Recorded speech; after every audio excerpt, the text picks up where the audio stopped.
When the fire inside burns away what no longer belongs, don't mourn the ashes. The snake shed its skin to grow.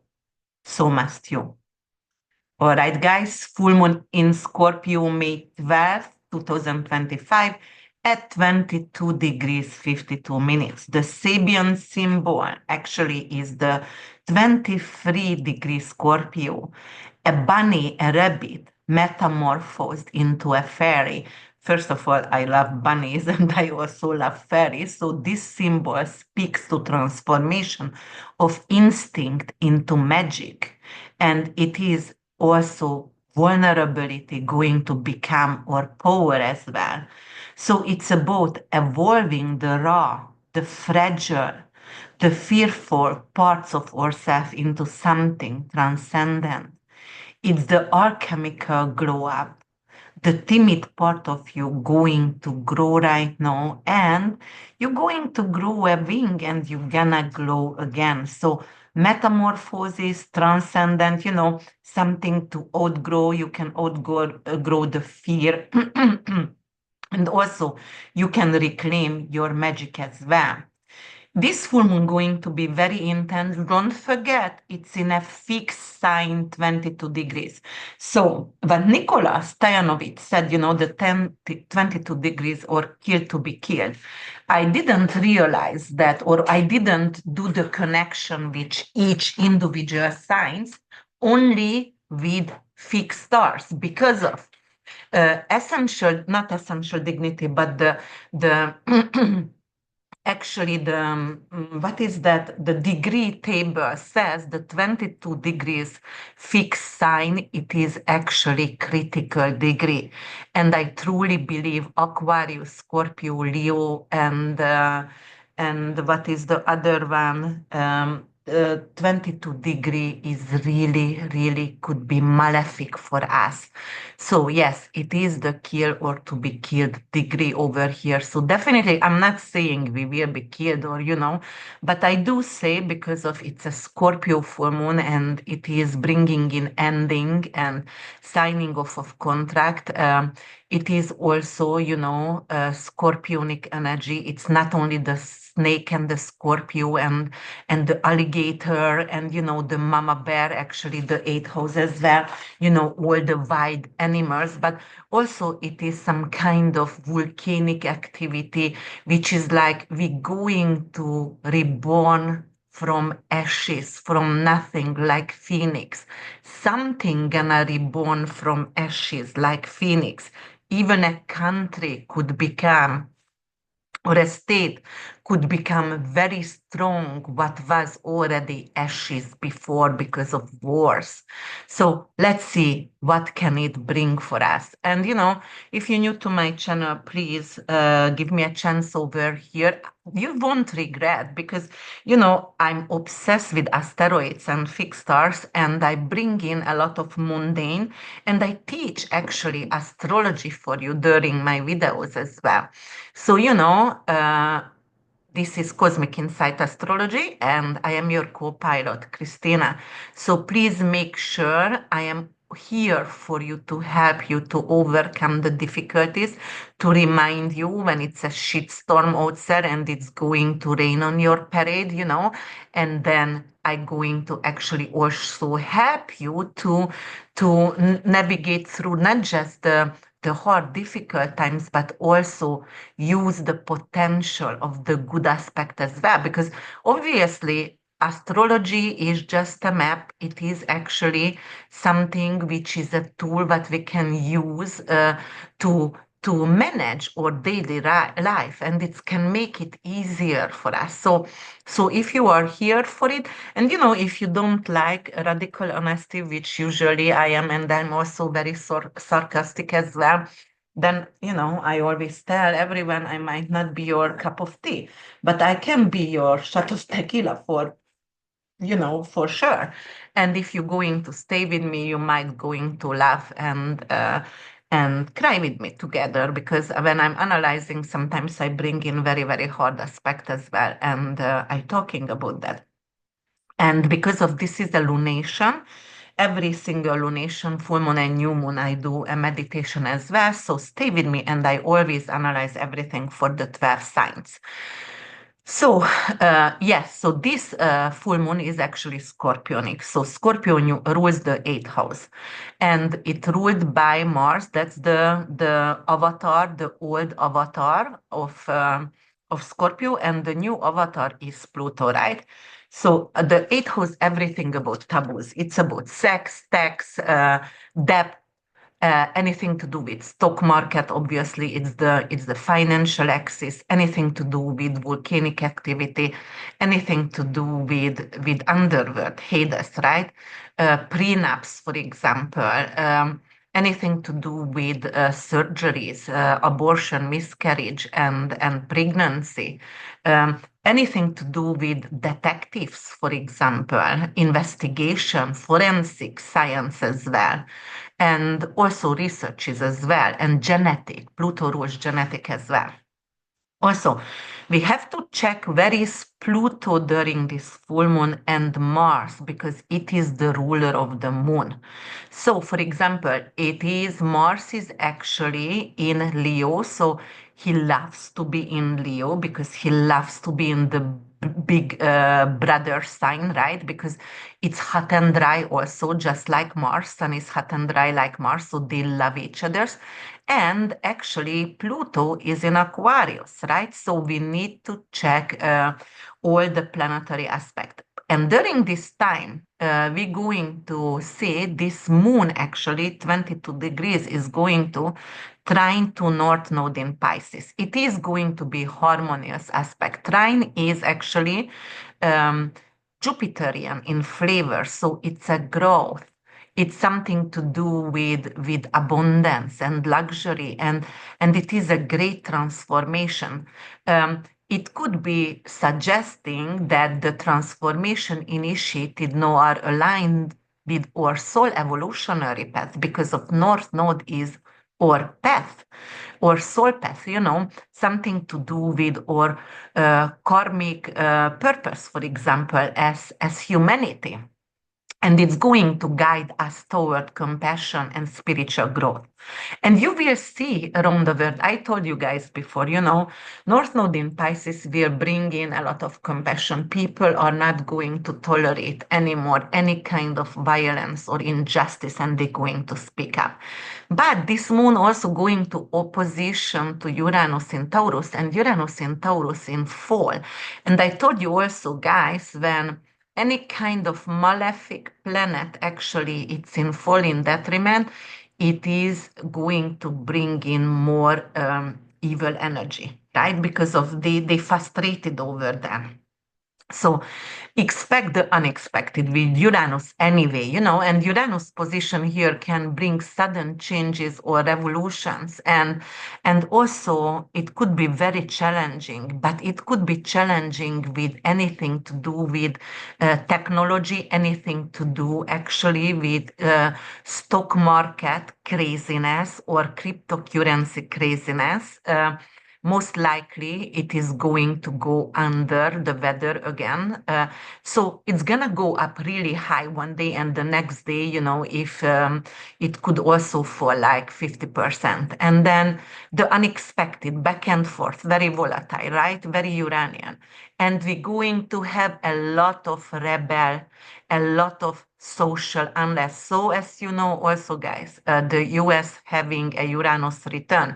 The US has Uranus in Gemini 9 degrees, and Uranus gonna go up to 4 degrees, all the way up to 4 degrees from July 7th. It's gonna ingress first time for a long time now, after 84 years, to Gemini, and it's going to stay there until October, and then it's going to actually retrograde back to Taurus for a while until 2026, end of February, March. But then during this time, it's already going to show what it's going to bring for us. And because of it's already start to conjunct with the natal Uranus, we're going to have a lot of social unrest. We might going to overthrow actually the government. So just, it could happen. On the other hand, anything could happen with, because Pluto is death and Mars is military activity, right? even in Scorpio, but Uranus is earthquake, Pluto is, for example, something to do with volcanic activation. So we will see a lot of activity, volcanic activity and earthquake also. So Turkey and Philippines and, also California somehow. And New Zealand, we're going to have a lot of earthquake as well. All right, so that's for sure. But on the other hand, there could be something with nuclear weapon, and it could be some kind of threat over here. I told you guys, but first of all, I would like you also tell you I'm doing a lot of posts, not just on my Facebook side and Instagram, but also on YouTube as well. And you can read about, sometimes I do financial, sometimes I do medical astrology. Just so you know, I just doing that right now because I want you to know if you ever going to sign up for the tiers when I'm doing the membership, what can you get from me monthly? I'm going to give you a lot of um, what is that information and knowledge actually, so you can actually expand your astrological knowledge. All right, so yes, it's going to oppose Uranus in Taurus. And we also have a fixed star, actually 22 degrees Scorpio, and that is Unukalhai. And that is actually the Alpha Serpentis, is associated with both healing and actually potential poisoning, challenging, because the serpent, the snake actually can be medicine, the snake venom, or kill someone. So the influence of this fixed star actually can bring some kind of very intense experience and also a lot of difficulties for us as well. But definitely it's going to bring transformation for humanity, for the collective. And also, it is Saturn and Mars in nature, right? So it's very intense, very, very karmic. And very harsh energy as well. So there could be some kind of change in cancer medicine, in surgical instrument. We will see what's going to happen because of, there is an opposition over here with Uranus. So might be, all the surgical instrument could be out of stock, for example, or because because of the tariff on the steel and the chips as well.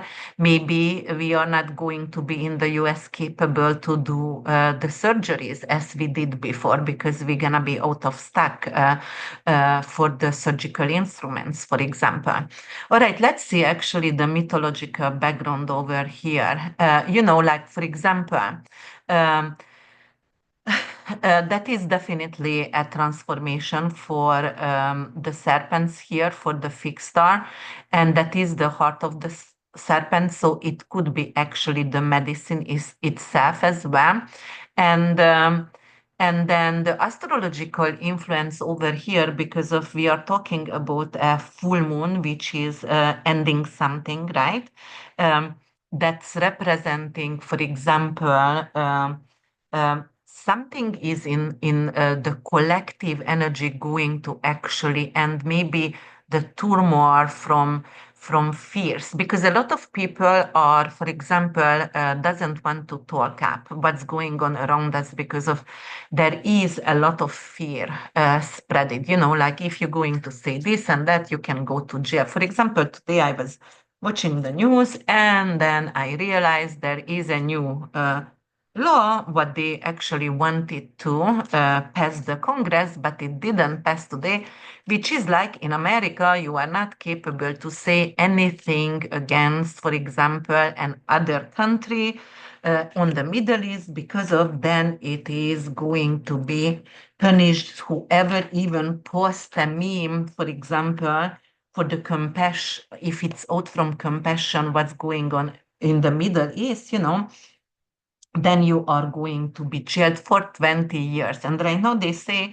it's still a threat for Americans and for the free speech because of they can put that in a big bill and then they pass it anyway. So the point is over here, you cannot talk anything about Israel. So I don't want to say it because of my channel is actually going to get compromised already. That's why I don't have a lot of followers or subscribers because I'm speaking the truth here. All right, but definitely it could bring in an influence of, like, for example, you cutting away emotional turmoil and hidden fears, for example. And also it could be really great for parasitic cleansing as well during this time. And if you were betrayed, or if you are grieving, or if you have some kind of obsession, this crisis, what's going to happening right now, going to reveal the truth and you are capable to face it. I always tell everyone, whenever you know your enemies, it's easier to actually fight them. So I always want to know who do I fight with, or face the enemy, because at least I know if I have a chance, or what kind of tool do I need to choose to fight for my rights, right? So, but definitely also it could be some kind of shadow work breakthrough as well, right?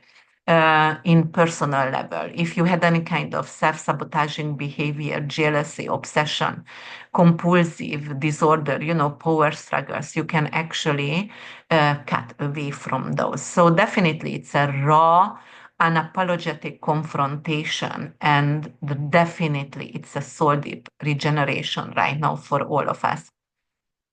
All right. And the other thing what we have to talk about, for example, we have to talk about, for example, two asteroids, and one is asteroid Narcissus in Scorpio, and also the other one is actually asteroid Juno in Scorpio. And Narcissus actually is the mirror that going to bite back, right? Because of, let's see, this is the water element. Scorpio is fixed sign and water element. So emotionally very, very intense, right? And it is also internalized obsession and deep memory in your genes, and the pain body in your body actually. Uh, and as we said, we already talked about the Pluto Mars rulership over here, which could be also, fixation as well. And the archetype, the wounded ego, the unseen inner child, the shadow of the self life, right?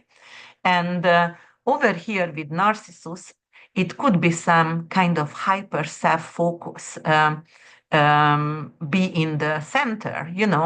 It is like, all right, on your Instagram, mirror, mirror, tell me if I'm beautiful, kind of, I'm admiring myself. And actually, you are not authentic. You really erasing yourself. You really erasing your true authentic yourself because you want to pretend. And it is with Narcissus could be really projecting insecurities. On the other hand, because this full moon with Narcissus, it is narcissistic tendencies, guys, which is like we going to see a lot of narcissism right now. And we're going to see a lot of people who are egocentric, who doesn't care about compassion or how, the underprivileged treated.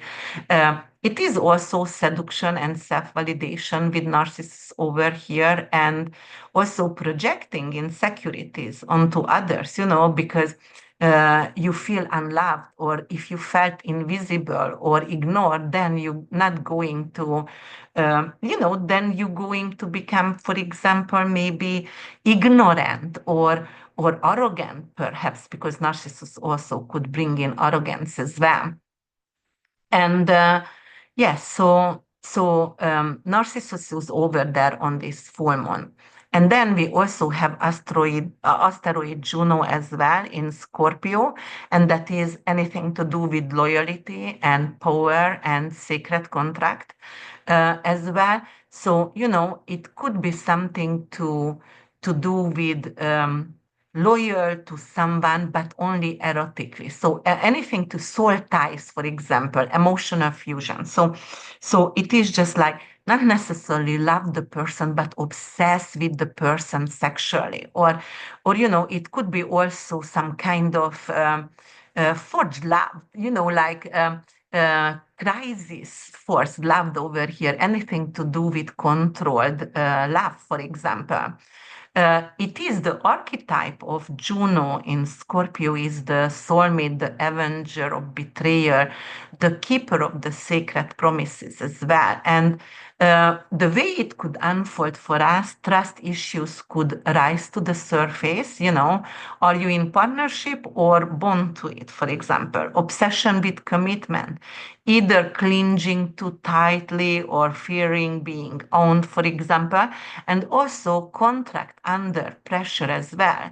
Anything to do with your soulmate dynamic may intensify. Karmic, unbreakable, or finally ready to be released right now. And it could be also some kind of sexual power dynamic as well. So themes around loyalty, control, or, like merge together. Why not? Because, it could be something to do with like marriage as well. Like, do I want to marry right now? I don't necessarily, because this person is very controlling, want me to sign a prenup. So, for example, this is the conjunction with Juno over here. But, for example, it could bring in also something like long-term partnership could face some kind of issues with the truth is coming to surface, and the other person, for example, a partner, cannot take the truth, not ready for the truth, right? Or it could be like you keep replaying something, maybe a betray, a cheating in your mind, and you wanted to forget to your partner, but you just cannot do that. And especially it's opposing Uranus as well. It's like anxiety, and it is like the crazy one. Like, I cannot recommit because of I know it's going to end well. The person gonna cheat me again. So yes, and then it's also going to square with Pallas Athena in Aquarius. And Pallas Athena is the asteroid of wisdom and creative intelligence, and also pattern recognition as well.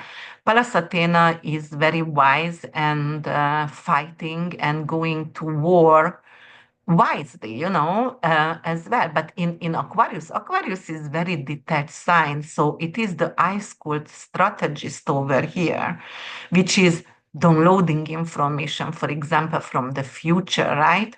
And it could be something to do with Pallas Athena here, could be armed with some kind of conspiracy theories, for example, right?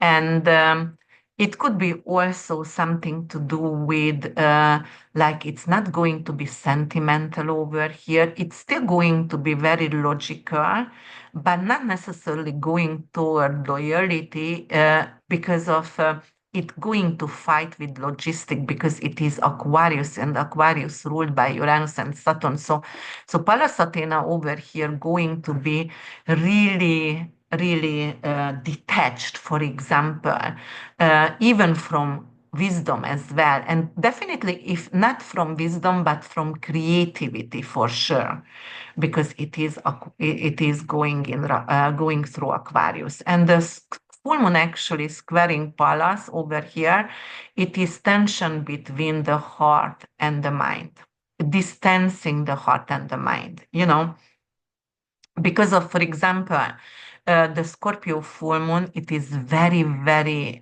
intense emotionally.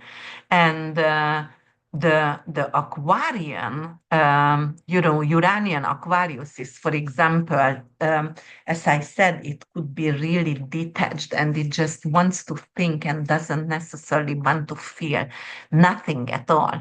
So definitely you will feel a lot of tension between your heart and your mind. Which should I choose? Should I go with my heart or with my mind? And that is going to be a struggle for us. It could be some kind of emotional shutdown, even in relationship, or obsessing over being right instead of being real. For example, this could be typical for the heart and the mind distance, and seeing your own wounds as some kind of abstract theories over here. And also, like trying to problem solve pain like it's a spreadsheet because like Aquarius typical, like, all right, it could be Excel in formulas, um, but not necessarily with emotions. And if you are not feeling, if you are not healing your subconscious, your emotion, that deep wound, then it's not going to be healed for sure. And also resisting vulnerability by weaponizing actually logic. So, it doesn't make sense, and you shouldn't act like this, and you just have to think of that, like very, very not stereotypical but atypical kind of analyzing over here. And the Scorpio moon, it's dive into wound and merge and bleed and feel and transform. But Pallas and Aquarius only just analyze and detach and observe. And definitely, Pallas in Aquarius says emotion is not your friend right now. You have to cut out emotions right now, guys. And then we also have to talk about the rulers of this moon, which is Mars in Leo. And Mars in Leo right now going to trine with his lover, Venus in Aries. But Venus is in Aries in detriment, doesn't like to be here, doesn't like to be in Aries. Aries is bold, and Aries ruled by Mars also, right? And it is like want war, and Venus want peace, and Venus want fairness and equality, and anything to do with passion, showmanship, or some kind of unapologetic desire as well, because this is a trine, and trine is Jupiterian in favor. Mars in Leo is actually the warrior king, the rock star, right? Just in general. And he doesn't fight in shadows. He wants to win in front of a cheering crowd. And, Mars over here, preferably shirtless and holding a gold sword, for example. So Mars really loves to be the knight of the warrior knight over here. And Venus in Aries, she is really, feminine, but in some kind of combat boots, because it's in the sign of warrior, for example. And she's almost like a superhero, the Amazon woman, right? Uh, so she's the one who is here, for example, doesn't wait to be asked twice and starting some kind of rebellion as well. So, for example, it could be very, very dramatic in areas, and it could be turning pain, for example, in performance, and also it could use art as well, but some kind of, for example, it can do some kind of warrior art, or like what do you call that, like capoeira, or a tai chi now, because it's a very quick energy. I would say something to do with taekwondo, or start to fencing, for example, or start to do theater somehow with Mars, training with Mars in Leo. But in theater, it's going to be a nurse who is healing wounded warriors on the battlefield and fall in love with the enemy's son, something like that. So we can actually accept that from some Venus in Aries, right? Very courageous, but also very vulnerable as well. Um, where actually she can confess something really wide, and without any kind of shame. Venus can do that here. All right. So what else could this bring in? And we also have to actually check um, Pluto. Yes, I wanted to talk about Pluto in Aquarius because it's going to also square Mercury and Taurus, because Mercury gonna enter Taurus by that time, by the full moon time, right? And that could be something to do with because Mercury, anything to do with with your car. It rules two signs. It rules Virgo and rules Gemini. In the third house, it's your neighbors, your cousin, your aunt, uncle, your short trips. Your neighborhood, anything to do with familiars. And in the sixth house, your daily routine and health. But it's also your Mercury could be also your car. So it could actually maybe your car, the electric issues going to be, or some Tesla issues going to, Tesla gonna have a lot of electrical issues as well. Or electric cars in general could go under in a way, like something, because we do have a lot of solar flare lately, and we're gonna have more. And it is like 5, 6, 7G solar flares. So we're also going to see, for example, northern lights really down till, for example, North Carolina or Georgia in America. I'm just saying in America, but closer actually to the equator. And then we're going to see that also summer times, not just winter times, because of the solar storms are actually getting bigger and more frequent. And the solar flare actually is manipulating the Uranian energy, the Aquarian energy, right? And Pluto is in Aquarius right now. And anything to do with nuclear weapons and nuclear war, anything to do with technology, breaking down, what's happened in Portugal and Spain when they went out of electricity for 2 days. And it could happen all over the world for 2, 3 days, for example. But definitely some kind of issues with Mercury. And Mercury is internet and also data. Guys, Mercury is data.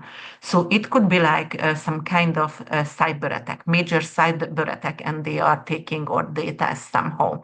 But also it could be some kind of mind game manipulation, right? Investigating the truth, because Pluto is the investigator, and Mercury is the truth over here. So we're going to know a lot of new truth is coming to surface. We might not going to be able to do anything with it or fight against it, but at least everything is coming out to the surface. Or right now, because Pluto is in Aquarius, they're gonna say that is not true. I didn't say that. It is, everything is AI kind of situation. So actually they're going to blame it right now. It's AI. I didn't do it. Like somebody posted on my, channels or hacked me, or that is an AI voice, things like that. And some of them might be, that's why we need to really pay attention. But definitely there could be also mental struggle. Oh, by the way, because of mental struggle, I told you guys I had a panic attack. If you are reading my writing as well, what I post on this site, I had a terrible, not just, it wasn't only a panic attack before Martin's birthday, but also I had a terrible headaches on Jumbo's birthday. And then I found out there was a very, very active solar storm, a solar flare. And right now, scientists are actually checking if it could create some kind of migraines or headaches, and it does. So I was like, wonderful. I am one of the person again who gets headaches from solar flares. How great is that, right? So I couldn't open my eyes and I was in bed. But some people could be really, really actually affected by that. So that because of that's mental, uh, the way you cannot concentrate and focus, for example, because of you have a headache. Yes. All right. So it's tension, headache as well. But also Pluto and Mercury square, it is also tension, like you need to say it clearly and calm but loud. You need to be actually heard. That's what it says, that kind of tension between these two planets. So, it could be something like, for example, you find out somebody is lied to you for a month, and, right now you confront, and you can also suddenly realize your own thinking was rooted in fear and not in truth, for example. It could be also like you saying the truth right now, and it's so powerful, it could end up relationship, jobs, which was in illusion, or you were in illusion, lived in illusion, for example. Yes, so that's what it could bring in. And we also have to talk about the decan, because the decan is actually a third decan, and it's ruled by actually the moon, Cancer, right? So it has an additional emotional depth, additional sensitivity and vulnerability to this full moon. So we are going to feel very vulnerable, or very, very, maybe even fearful, or sometimes I feel like hopeless, but also I would say we will nurture others more than ever before. So it could also bring out the mother there from us. It doesn't matter if you are a male, but that kind of nurturing person who wants to actually help everyone.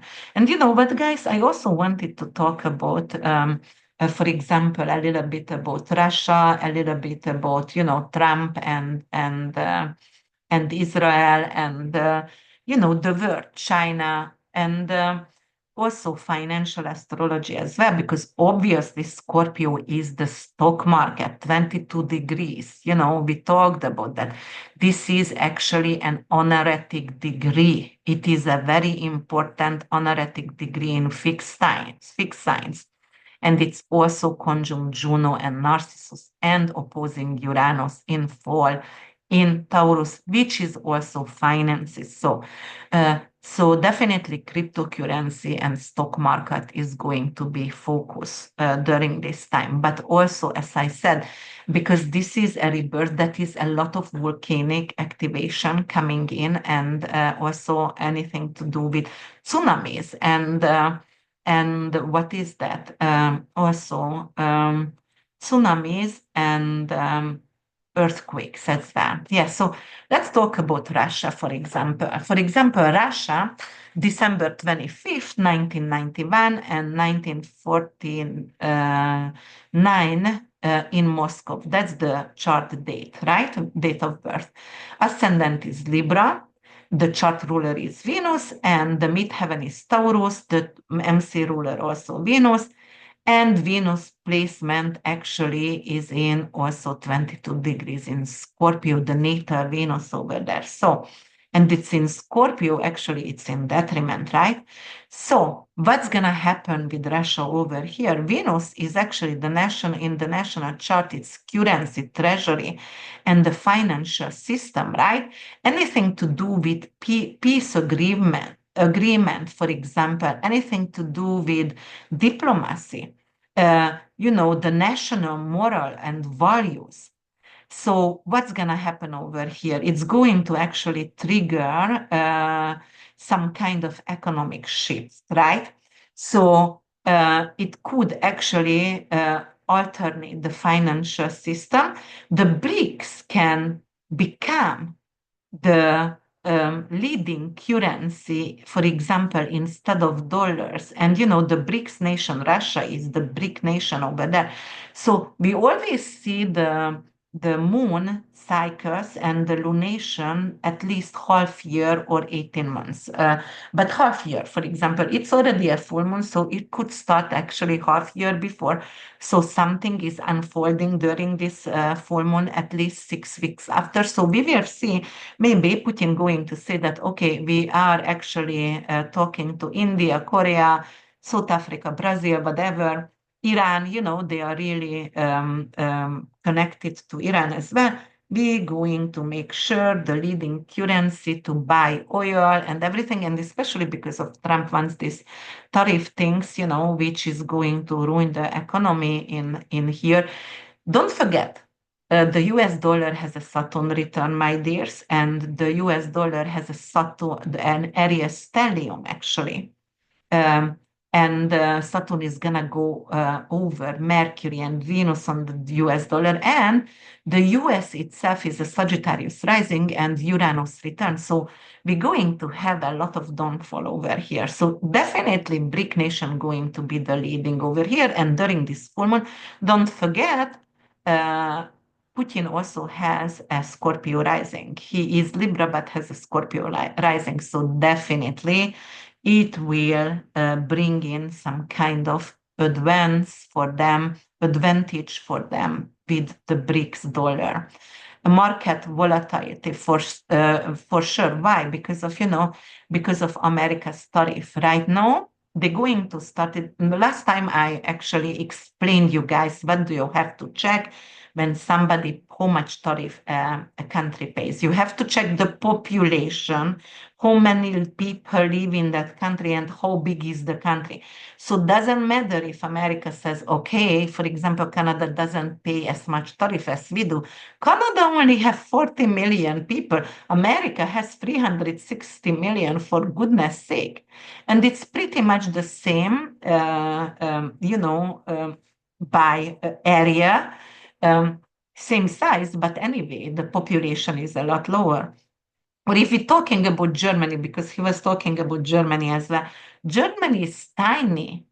Compare it to America, and you always have to check, like the population over there. Okay, so here is the thing, that it's going to be definitely a lot better for Putin somehow as well. So either they're going to get a huge territory from Ukraine and they're just going to stop the war, and then after that they're going to definitely somehow become more powerful. Yes, and because of Venus is in Scorpio also over there, yeah. So that could bring in something to do with some kind of leverage resources as well, but definitely very manipulative. Um, it's not loyal traits over here. It's very, very strategic. It's very, very calculating, right? From Scorpio Venus over here. It's not a sweet talking. It's very seductive and strategic. Um, and also, pressure on how Russia project its values and authority to the world. And there is going to be also some kind of intense media messaging campaigns or censorship under the guise of national identity of Russia as well. And the elite going to hold, like it's going to be actually because of Scorpio is something hidden, but something is coming for out to the surface. So it's something with the financial elite in Russia going to get exposed, or something gonna leak over there. I told you guys it could bring in some kind of what is that hacking as well, and a lot of information from the elite around the world, or who thinks they are at the elite, definitely financially, going to be exposed to the world, and that's why there is going to be a lot of rebellion and revolutionary act and social unrest everywhere around the world. And Putin chart, he was born actually October 7, 1952, 9:30 a.m. But what you have to understand over here, he was born in Leningrad. We don't know actually exactly the rising sign, but it was ratified. And I truly believe he has a Scorpio ascendant, guys, because of it makes sense. He also have Mars and Pluto conjunction in the 10th house. It just makes sense. When I also checked, I truly believe in astro.com and Astro Descent as well. The Astro Twins, they are doing amazing ratification for famous people. And I have finished the ratification certificated astrology course with Chris Bernan.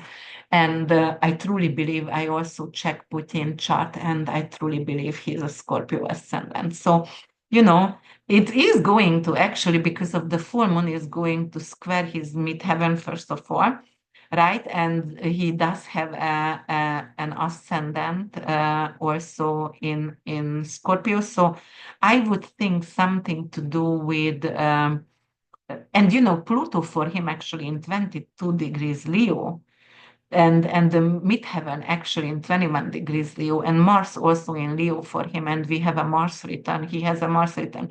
So it's going to directly challenge his public legacy over here, anything to do with the leadership status as well. So definitely his secret could be exposed as well, but also, it could give him more power, unfortunately more power. So, but on the other hand, because of the ascendant is involved over here, it could bring in some kind of health crisis for Putin, because the ascendant is the body. Just think of it. Mm. So anything to do with some kind of transformation surgeries, right? You might need some kind of surgeries. Anything to do with some kind of public backlash, right? Because of a scandal related to offshore wealth, or because of his health. He goes to surgery and somebody tries to take over his position, for example. It could be that, or some kind of propaganda right now coming against him, and he could suffer from that. Um, but definitely for Russia, it could be something to do with, and it's going to shift to more deeply to new global monetary mechanism, and it's gonna be tied to energy or oil and gas, right? Or minerals, mining minerals as well.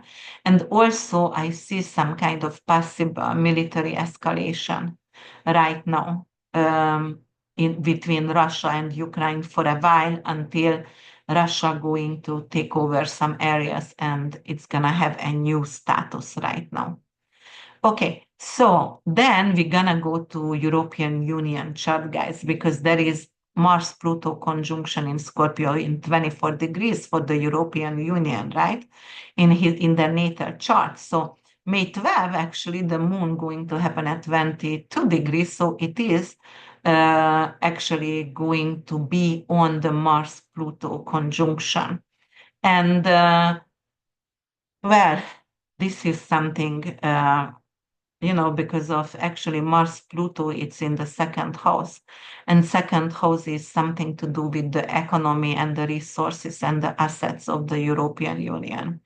So there could be some kind of issues. For example, I would say there will be a lot of countries who will actually exit the European Union, right? Or some going to enter. So definitely the borders going to change for the European Union. And then also there could be some kind of assertion, anything to do with control and secrecy, right? And military operating system for structural survival going to be under magnifying glasses, because Mars Pluto could be military, and the European Union might have to actually help maybe to Ukraine, or maybe take side right now on war around or in Europe, for example. And there could be also a lot of secretive agendas as well, and power struggles between members and states, as I said before. So the full moon actually in the second house over here, the European Union or the Central European Bank actually could have some kind of issue right now with trade deals, with anything to do with budget, debt management, and the treasury regulation itself for the European Union is going to suffer right now. Um, the euro itself would suffer big time at this moment because of the moon going to happen on Mars Pluto conjunction. So for example, conflict around national contribution to the EU funding, especially with members under right-wing leadership like Italy, Hungary and Slovakia, right? In the European Union, they hate Orban. I mean, I hate him also, but in general, they hate him. And also, there could be some kind of energy policy going to be revisited. Where are we getting our oil, or like the gas, for example, and is it connected to Russia, Iran, or China? And there could be also something to do with the tariff. And I was reading the news right now. Germany actually doesn't want to high tariff on China because they understand if they will do that, so then they're going to lose a lot of parts what they need for example, their car industry. So they don't want that. Um, but this kind of full moon, because it's on the financial axis, it could actually break the financial system, right? It is definitely going to break the financial system of the European Union.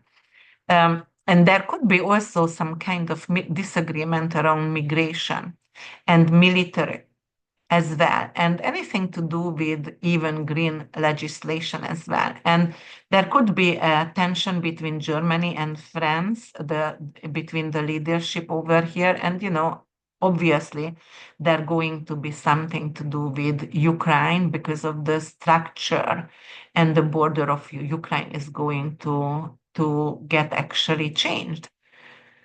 And as I said, smaller nations could threaten to leave. Anything to do with Poland, Hungary, or Netherlands, far rights, they might going to get out from the European Union.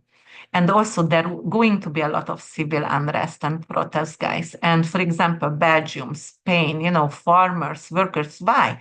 Because it's opposing Uranus in Taurus, and Taurus are farmers and farm workers as well. And because of maybe, that everything is digitalized right there, and they don't want that, for example, because it's taking their job away. Definitely going to be a lot of nationalist surges, and it's going to threaten the local elections as well.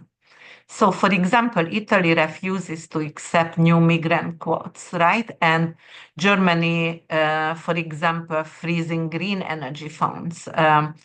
So it could be a lot of scenario over here, but I don't know where are you from. Check your country, check the ascendant, write it in the comment section below. I can analyze that for you, if I have time. But Mars Pluto, actually the conjunction where the moon going to happen for the union, it is sabotage, and anything public rebellion is out of control. For example, strikes and strike of the union, for example, the worker union all over in Europe. All right, so then let's see Israel, okay? So Israel full moon is opposing the natal sun, because of actually the natal sun of Israel is in the 8th house, 23 degrees Taurus, right? And it was, Israel became Israel May 14th, 1948, and that was 4:32 p.m. Tel Aviv. And the sun is in Taurus, the full moon is in Scorpio, in actually the 2nd house, because of the moon is actually in. Let me see the Israel chart for a second. I have Israel in my phone somewhere. Just wait for a second, but I am 100% okay, I found. Hmm, let me check. I have Trump over here and Elon Musk, but I'm gonna check Israel again. Don't want to say something cuckoo. Because I know everything by heart, Yes, Israel has the sun actually is in the eighth house because usually I know everything by heart already because analyze 45 stock every single month and all the countries, not all the countries, but a lot of countries and politicians. And obviously, after a while, you just know their birth chart by heart. So, yes, so it's going to oppose actually the sun is in the eighth house. And the sun actually is the leadership, that is the head of that is the authority, public authority, the leader of the country. The full moon from now on, 6 months from now on, could take out actually Netanyahu. Either he will be arrested or escaping somewhere, or he could die, for example. But then we also have to check, because of there is going to be the sun is also the vitality and the public image of the country as well. So it's going to be a lot of clash between the public, the collective, the Israeli people, and between the leadership, right? And it could be like the uh, the vote confidence going to collapse. They don't, because they see, okay, for example, we go to vote, but they still going to have this person as a leader, and I think it's not right, or it's been hacked somehow, and the voters' confidence going to collapse. But there is going to be a lot of um, social unrest in Israel as well. So that could be, like, uh, yes, so Netanyahu may be actually pressured to step back, but I'm not sure, even if he is pressured to step back, he has so much power and so much leverage on America. And, oh my God, you guys, I was reading the chaos. I told you guys, Charles Manson, the CIA and the Secret History of the 60s by Tom O'Neill.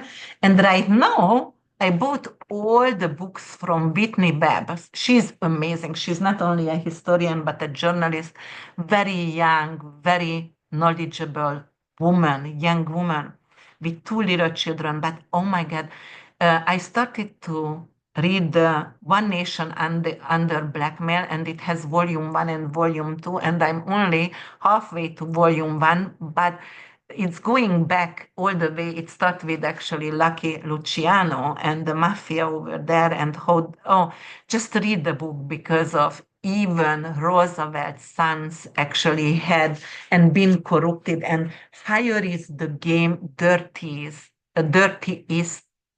is. So it's dirtier, like if somebody is in the highest position. And that book is opening your eye. It's not conspiracy. She is amazing, like amazing. She actually many times with Joe Rogan and with Candice Owen, Tucker Carlson, and like she is talking actually with Kate Harper as well, and in the Democracy Now, Amy Goldberg as well. If you want to watch those podcasts, go ahead. You will learn a lot. But Whitney Webb is your girl because there is a lot of information, and you can read about the corruption and the blackmails and the sex trafficking and the pedophile ring. It is crazy. All right. So, but anyway, that could happen, like pressure to be stepping back, but I don't think so. He will ever. He rather to die. He won't step back. Uh, but there is definitely going to be homeland tensions, right, as well. And anything to do because right now the war is escalating in GAZA and also LEBANON and SI, not SI, SYRIA as well. Those are the countries. I'm sorry I'm spelling those, but I rather to do that. I told you guys because as you know, if you even mention their names, you can actually get social not censored, but cancelled. So, this is actually that it's going to be some kind of political distraction and national focus on home defense as well, and bomb shelters and emergency as well, because obviously Yemen going to hit back, right? So there is somebody gonna hit back once. So it is what it is. And that it's also going to be reform in law and religious law and national service as well. And it's going to be a lot of heightened tension between the Zionist values and actually the democratic ideas as well in Israel, right? And then we're going to check um, Bibi's chart, and he was not born in Tel Aviv, guys. He was born October 21st, 1949, 10:15 a.m., they said. So the moon is actually transiting his 12th house. But let me get his chart, and actually, I'm going to give his real name. That is, his real name is Benzion Milejkowski, right? He's Polish, and he was born in Poland and not in Israel, in Kriko, in Poland. So, for example, what we saw over here, he has a Libra rising 23 degrees. And also, let me see. So, let me go. No, he has a Sagittarius rising, sorry, just like America. Yes. So, he has a Sagittarius rising, and he has Taurus in the sixth house, right? So his health could, because of the moon is going to happen in his 12th house, and his health could actually suffer. And because of he has 26 degrees Mars, for example, in Leo, and Pluto also in 20 degrees Leo for Bibi. So it's conjuncting, but many times you will see if there is a dictator, dictators has a very evil person always have Pluto Mars conjunction, and sometimes the moon is usually in Scorpio, then or also it could bring in Pluto Mars moon conjunction. Those are dictators and evil people. So definitely Uranus is going to create a T-square transit, Uranus opposing the full moon, and create a T-square with natal Mars actually in Leo in the ninth house. So definitely there is some kind of foreign policy, something to do. And full moon for him in the 12th house, guys, it could be like somebody going to get him and put him in jail for war crime, right? So it could be like he could be put away, for example, and arrested and being in jail for sure 6 months from now on. But also his health can suffer as well. And especially because Jupiter on June 9th is gonna go to his 8th house, and Jupiter in the 8th house not necessarily the best. And it's going to actually go on Uranus, which is rebellion and anything to do with nuclear issues as well, and squaring his midheaven gonna square his midheaven in Libra. So definitely there is a turning point within 6 months in his life, right? So that is actually Bibi's chart over here. But definitely there is a lot of hidden health issues and crisis behind the scene. The full moon in the 12th house, as I said, and Mars Pluto in the ninth house, it screams foreign policy, blowback, anything to do with judicial, legal, firestorm, anything to do with intense public criticism of his decisions. And it could be like, all right, some kind of foreign countries withdrawing the help from him, and then what is he doing, right? Extreme pressure and aggression under pressure because of Mars and Pluto are conjuncting in the ninth house as well. Anything to do with military, and right now the provocation involving either Iran, Syria, and the Hezbollah, it's going to actually come up for some kind of a corruption trial for him. And it's going to heighten the tension with the US narratives, with the US people, not the government. The government still support. They are under bribery, but the people itself, and it's going to bring in humanitarian issues for sure.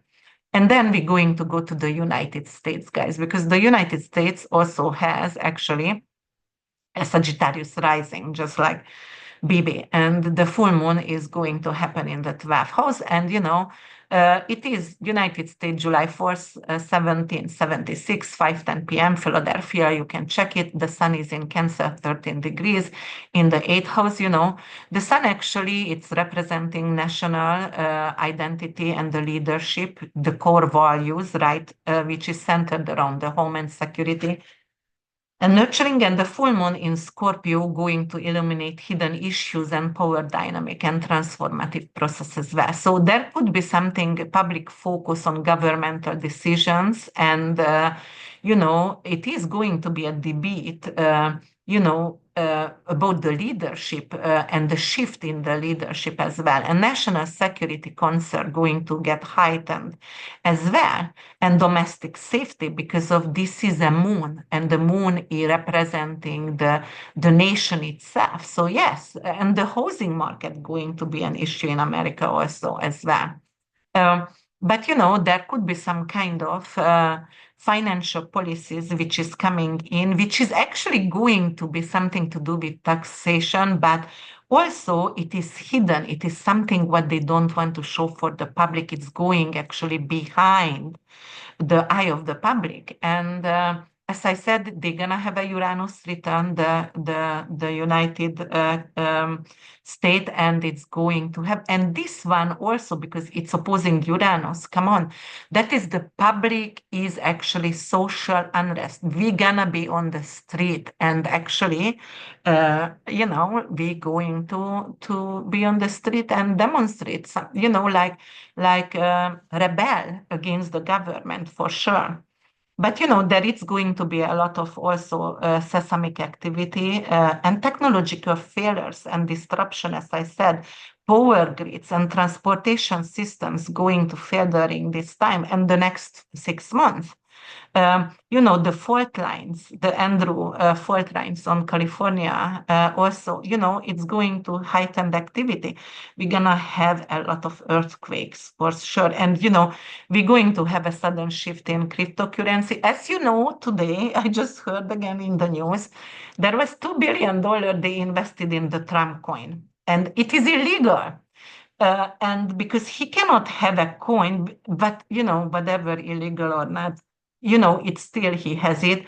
But the thing is over here, there could be something coming up with the Trump coins, for example. And if we are checking Trump's chart, he was born actually June 14, 1946, 10:54 a.m. in Queens, New York, and he does have the sun in 22 degrees Gemini, and the moon is 21 degrees Sagittarius, so he was born during a full moon, and the ascendant, they said it's 29 degrees Leo.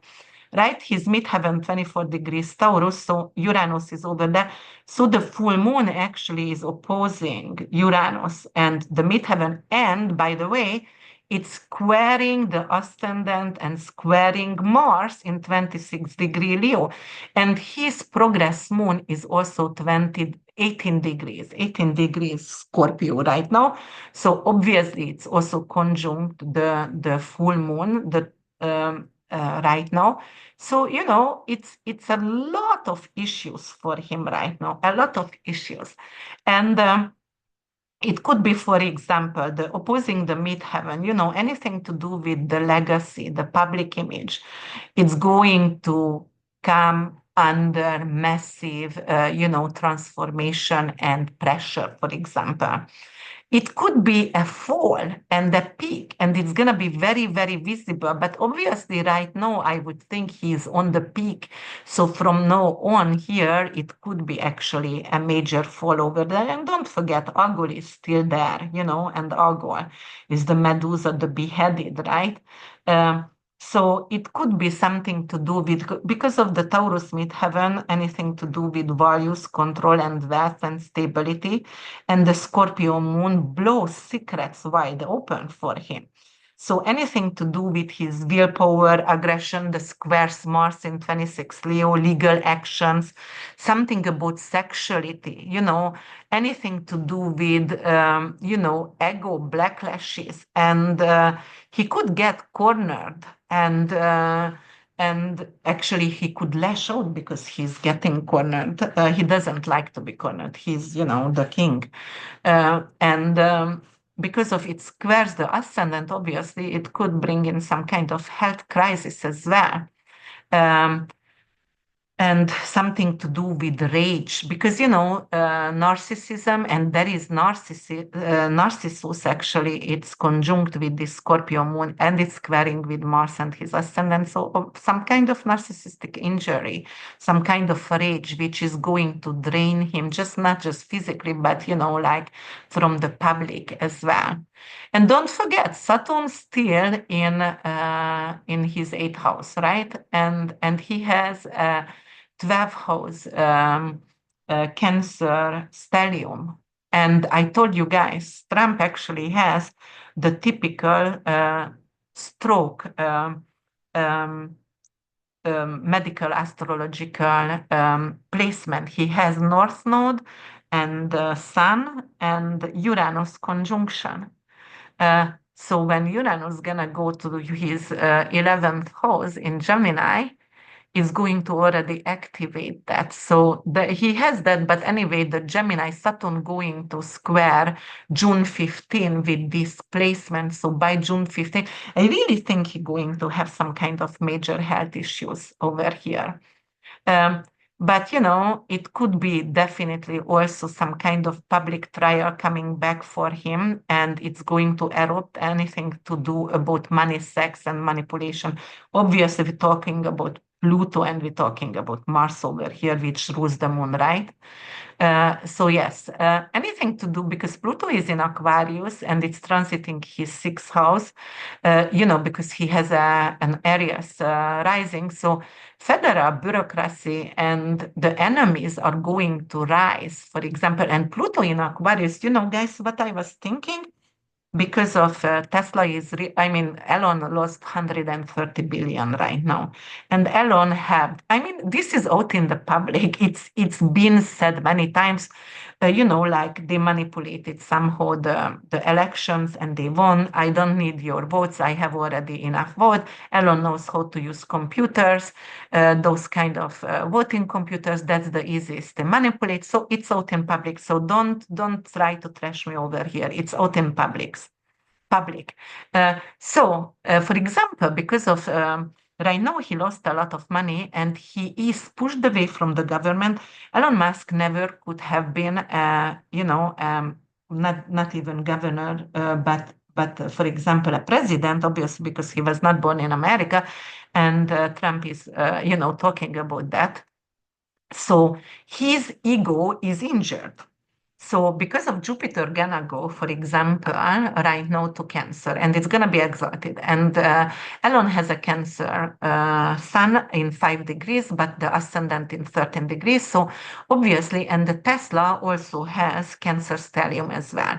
So I think he's going to resign like a CEO. I already predicted that last year, and then Tesla going to come back, and somehow he going to become a humanitarian martyr, or like a messiah, a humanitarian messiah, because he going to somehow also revolve the election the way it was actually manipulated, because of he already lost a lot, and I don't think so he going to station in America in 5 years.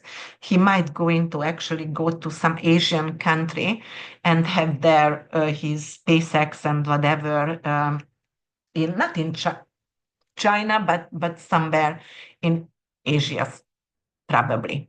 But definitely exalted Jupiter in Cancer going to do good with Elon, but not good to Trump, because Trump it has in the 12th house, and Jupiter in 6, 8, and 12th house doesn't do well, even if it's benefic. So you have to know that. So Elon is going to do well, but Trump gonna have it in the 12th house from June 9th. So no, he gonna get hospitalized and maybe with a stroke. All right. Yes, so that could happen over here. So definitely there could be some kind of Mars, actually, the square with Mars, this moon, it could be some kind of tantrum, like outrageous claims to reclaim some kind of dominance or some kind of territory, whatever. Panama Channel and, rename something again. Who knows? I mean, every single day he says something which is like, I told you guys, I get panic attack before, but right now I just have to laugh because it is really a reality TV show. So yes, that's what's happening. And right now we're going to talk about, I already talked a lot of mundane over here, which I love. I love mundane astrology and asteroids as well. And don't forget narcissism and Narcissus actually, and Juno over here. And Pallas Athena also in Aquarius squaring with the moon. Guys, Pallas is not wise right now. It's detached, has no feelings. All right, we're going to go to Aries rising right now. So Aries rising, the full moon in Scorpio going to be in your 8th house, Uranus in Taurus in your 2nd, and Mars in Leo in your 5th house. So there is a major shift in shared finances or taxes. This donation could bring surprise tax bills, debt collection issues, or inheritance matters can surface. You may discover your partner has been hiding debt or joint business suddenly dissolves. If you are going through divorce, this is the moment when money division gets actually brutal or finally resolved. And it could be also some kind of unexpected founding, inheritance, legal settlement, and grant may appear for you. And also it could sudden end to joint venture and real estate deal as well. You may have been working on something shared and the plug is pulled right now. This can also be the moment when you realize you have outgrown a business partner and it's time to cut it financially, the ties. And Uranus in the 2nd demands financial independence, while the full moon in the 8th says, face your fear of not being supported. And Mars is in the 5th house, something to do with sexual intimacy, anything to do, let's not pretend. Scorpio in the 8th also governs sex and control and shares vulnerability as well. So this donation may bring a revelation about partners' desires or betrayal, cheating over here, and you have to heal from that. And Mars in Leo adds some kind of passion or to it. So, maybe you also going to have a lover on your own. And it could be also an emotional purge as well. Or, you may also purge yourself. So don't do anything with anorexia, obviously, but it could bring in anorexia or bulimia. No, bulimia, because that's the purging. And but it could also bring in some kind of activities. Your inner artist is going to awaken, for example, the performer going to get awakened. And the full moon also could release long stored grief and anger. And maybe you have to write music or dance or paint or some kind of storytelling and get out from that messy situation. And your children going to need your support. It could bring some kind of financial stress because you need to, uh, uh, reach deep into your pocket because children activity could cost a lot of money. And it could be also urge to cut off draining, entanglement, anything to do with cords, which is like not giving you joy anymore, or maybe financially draining you as well. All right, Taurus rising sun and moon, full moon going to happen in your 7th house.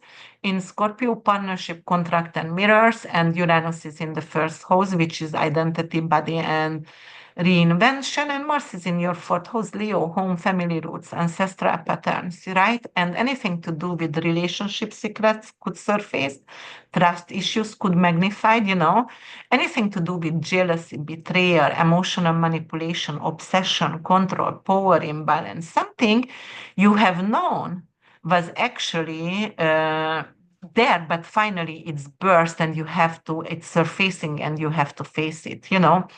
It could be your own secret, and careful with that because the mask is going to fall off. And it could also bring in a divorce talk or a therapy breakthrough. For example, all right, we're gonna go to a mediator, for example, and we're going to share the resources. But it could be also something to do with, if you say what you've been holding back 5 years. And the Scorpio moon force you to get raw.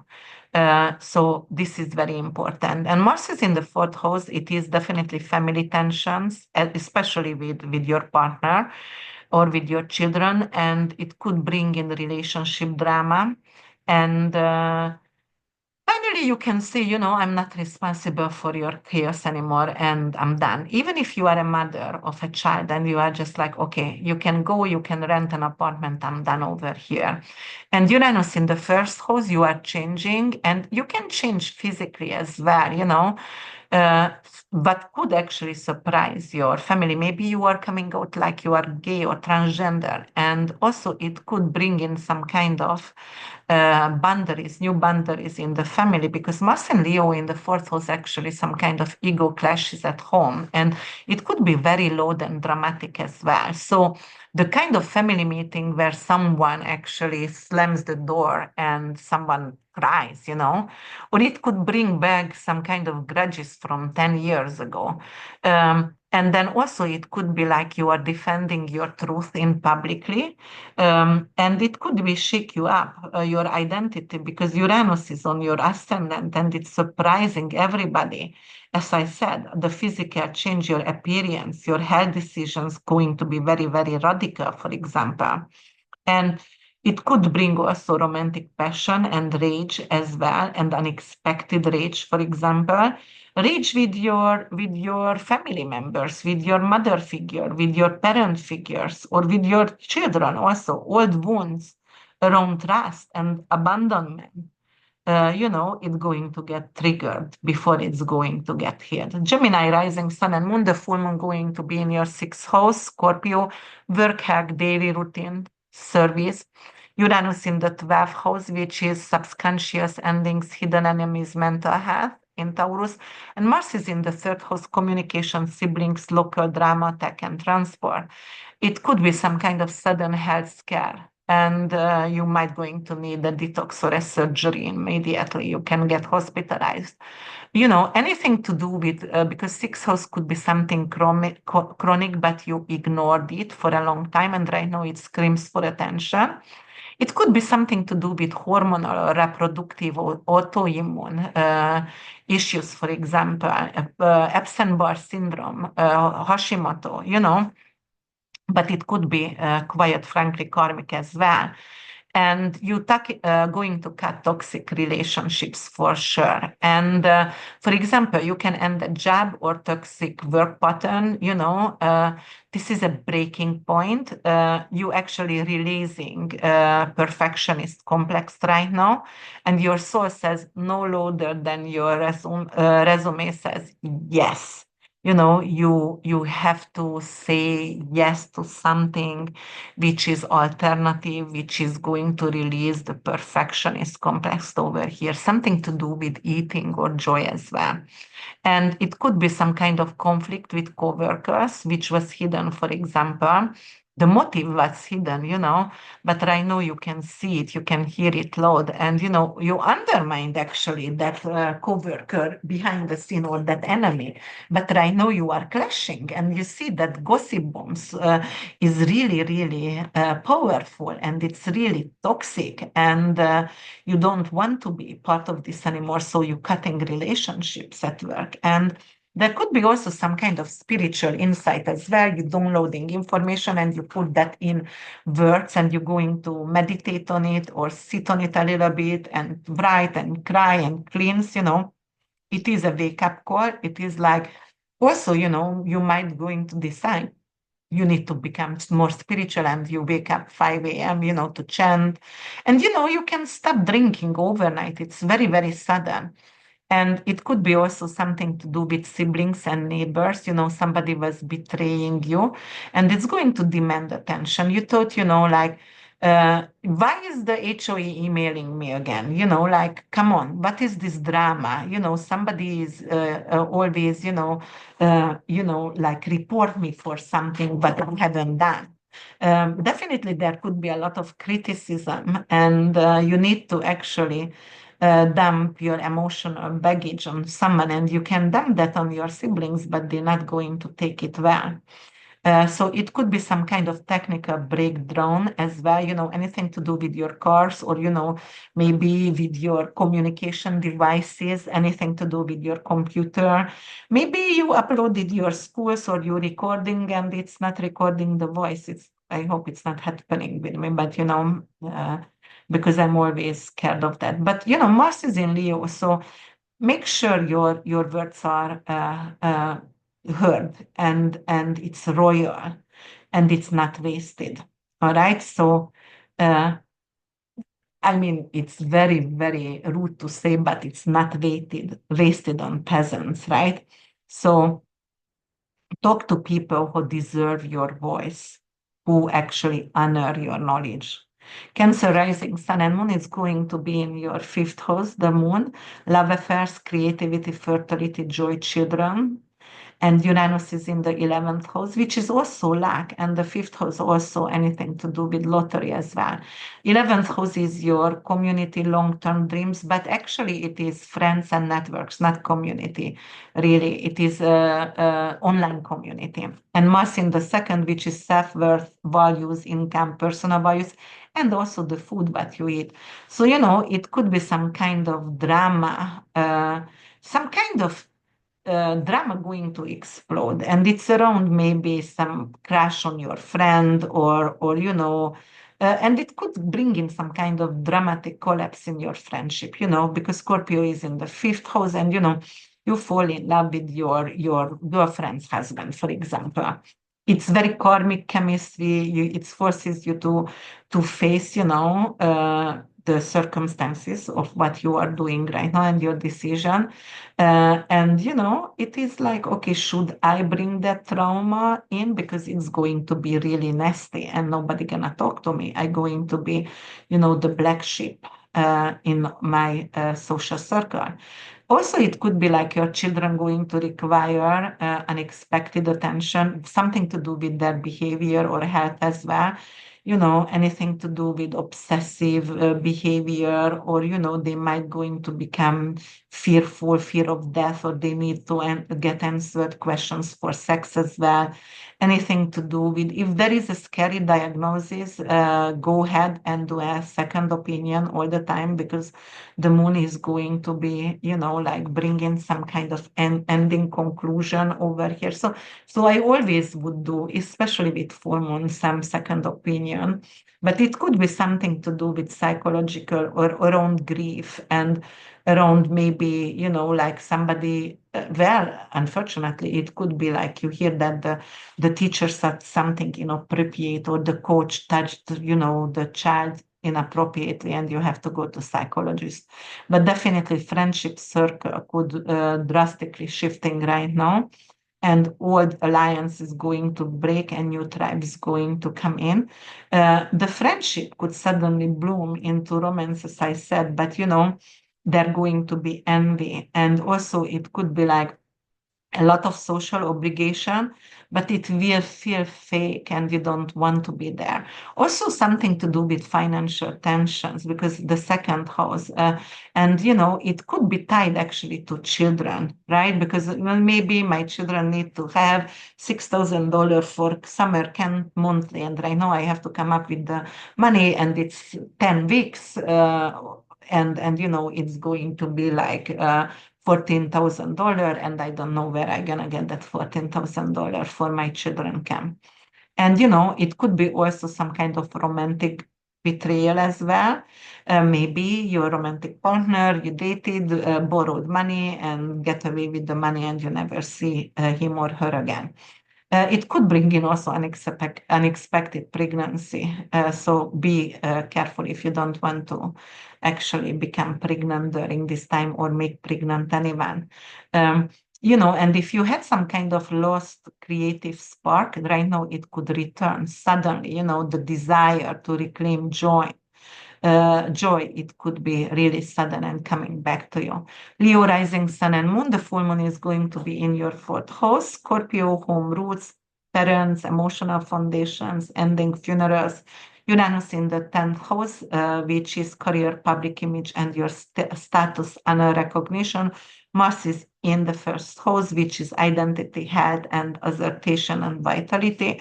Anything to do with family secrets, real estate drama, anything to do with ancestral karma as well, emotional bombshell at home, that the thing what no one talked about is going to come out right now. Maybe your grandfather was not your grandfather, the neighbor was your grandfather, for example, or you might uncover some kind of family secret, and it could inherit some weird psychic pattern as well, or anything to do with some kind of emotional heavy energy, karmic energy from family. um, it could be also there is a real estate negotiation can actually fall through, and you say, but screw it, I don't need it anymore, just let's move away. It could be also some kind of ancestral healing, and it is a breaking, going to break through, and it's a breaking the chain, for example, and you're not going to carry anymore grandma's martyrdom, and it's end with us, that's you gonna say. And it could be also sudden urge to move and relocate, or like redesign your house, for example. You call a realtor and boxing up your life in 24 hours, and you say, okay, I'm done, I'm leaving, I cannot live in this country anymore. Something is, it's too much social unrest, it's too much aggressive war kind of issues over here and power struggle, and I'm just done here. And your public life also could clash with your emotions as well, and emotionally you could become exhausted as well. So the Scorpio full moon actually could bring in meltdown, maybe because of your public life, maybe because you are overwhelmed, maybe because of your bosses are demanding so much from you, which is like you get panic attacks and you just leave your job one day to another, and you are like, okay, I'm done over here, I can't stay, I'm giving my resignations, and today I'm moving out from here.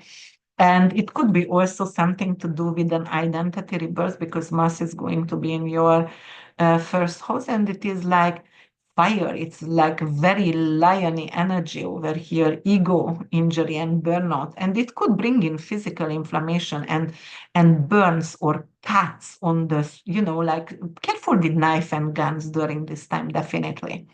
But also it could bring in some kind of royal meltdown as well, right?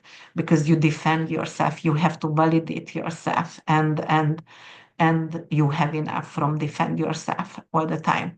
So on the other hand, it could also some kind of mother wound could surface as well. For example, like you defend yourself, no, I'm not like her, and you confront with someone because somebody bringing up some kind of maternal themes in the family. Oh, you just, remind me of her, and she was so narcissist as well. And you are like, no, no way, I am like my grandma or my mother.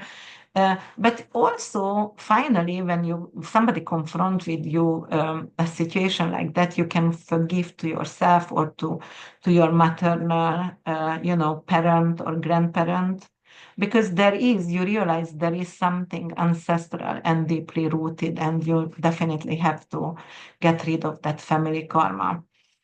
So Scorpio full moon could say, feel it, name it, and just bury if it needed. But also there could be some kind of security crisis as well. And it could be like, all right, my home is toxic, and what should I go? And I don't have anywhere to go. So should I be homeless or just, be on my friend's living room for a while, or stay in a toxic environment? Um, yeah, so that could be that. And then also, and of course, I had to stop for a little bit, right? And I'm coming back right now, Leo rising for you guys, because of my Leo moon, Leo rising sun just came home from boxing, and it's so typical, before full moon in Scorpio going to square his ascendant. because of boxing, he hurt himself, and I had to give him biofreeze and medication. No. So, that could happen with you as well. So you can hurt yourself. Be careful in the gym or if you are doing any kind of sports, because obviously it could bring in some kind of issues with that, because Mars is, like definitely hurting yourself. So, but on the other thing, if the home dynamic is really toxic and you outgrown that and you need more security, just go and maybe you need to rent your home or to buy your own home. And right now you are not capable to play nicely, because you are really want to roar, very Leonian. And uh, so yeah, that could be that.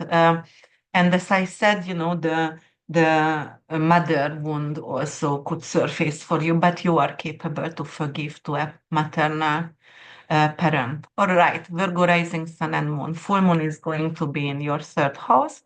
Scorpio, communication, siblings, niece, nephews, uncle, aunts, anything to do with your neighborhood, transportation. Uranus is in your ninth house, in Taurus, belief system, law, travel, higher education, older siblings, export, import business, second marriage. Mars is in the 12th house, anything to do with hidden anger, isolation, spiritual tension, unconscious sabotage. And it could bring in some kind of mental breakdown for you, or a breakthrough, obviously, choose your fight. And it could be like the third house itself is your mind, the messaging, how you process the chaos information. And Scorpio ain't handing out spa days right now. It is just like, hey, you know what? You need to face your fears right now. Or if you are doing any kind of self-sabotaging behavior, that's it. That is detoxification. And it could bring in delirium tremens, and it could bring in some kind of mental breakdown. So obviously, you're going to be overloaded with information, and you have to do a lot of decisions, which could make you fatigued and overwhelmed. And, it could be like a full on ugly cry happening right now. All right. On the other hand, there could be some kind of news about siblings or, like even friends or neighbors, and drama with neighbors. And it's going to be like a full cut ties with a friend, for example, because they overstep, they toxic, and you see who they really are right now. It could be like a group chat with friends could go nuclear right now, and okay, whatever you've been holding back for 3 years, it's coming out. You say everything, and that's it. You block each other's. And it could be also something to do with travel plans. Suddenly a travel plan dissolve, you're gonna blame onto Uranus, definitely. But Uranus also, because it could be like more airplane tragedy could come in.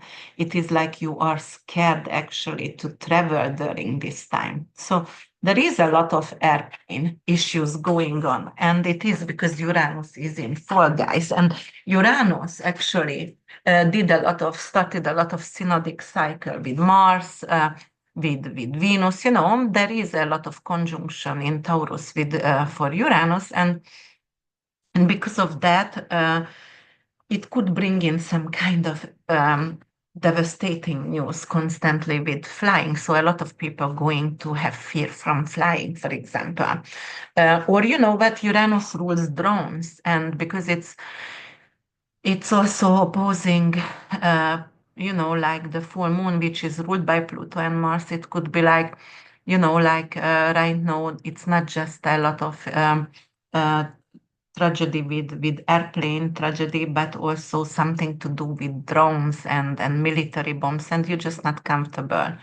Or delays actually in general plans. But it could also be some kind of extreme issues, maybe you have some kind of somebody is suing you, or you're suing someone, and you have to go and hire a lawyer, And or you are actually studying and to become a lawyer, and there is some kind of mid-bar exam prep, and it is making you really, really exhausted. But definitely sudden shift over here. Maybe you are changing your attorney because it doesn't serve your have good intention for you.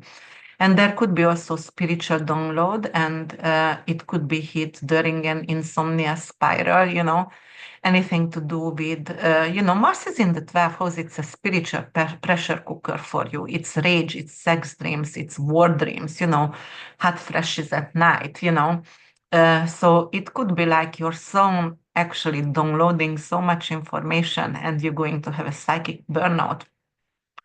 You are channeling during your dreams, so keep your dream journal close to yourself. You can put your rage in poetry or writing, maybe a documentary.